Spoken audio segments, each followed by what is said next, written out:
आणि आता एक नजर टाकणार आहोत पुणे जिल्ह्यातल्या न्यूज टॉप 9 वर। पुणे जिल्ह्यामध्ये अनधिकृत शाळा सुरू झाल्या, शिक्षणाधिकाऱ्यांवरती शिस्तभंगाची कारवाई होणार।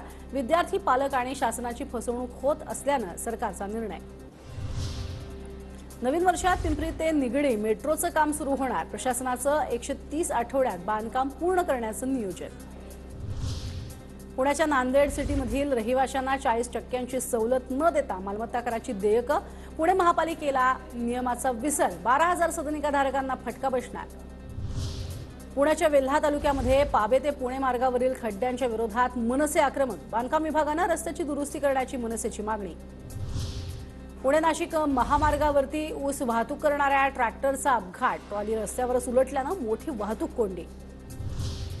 पुण्याच्या भोरमध्ये अयोध्येतनं आणलेल्या श्रीराम अक्षता मंगल कलशाची मोठ्या उत्साहात मिरवणूक। कलशाच्या दर्शनासाठी मोठ्या संख्येने भाविकही होते उपस्थित।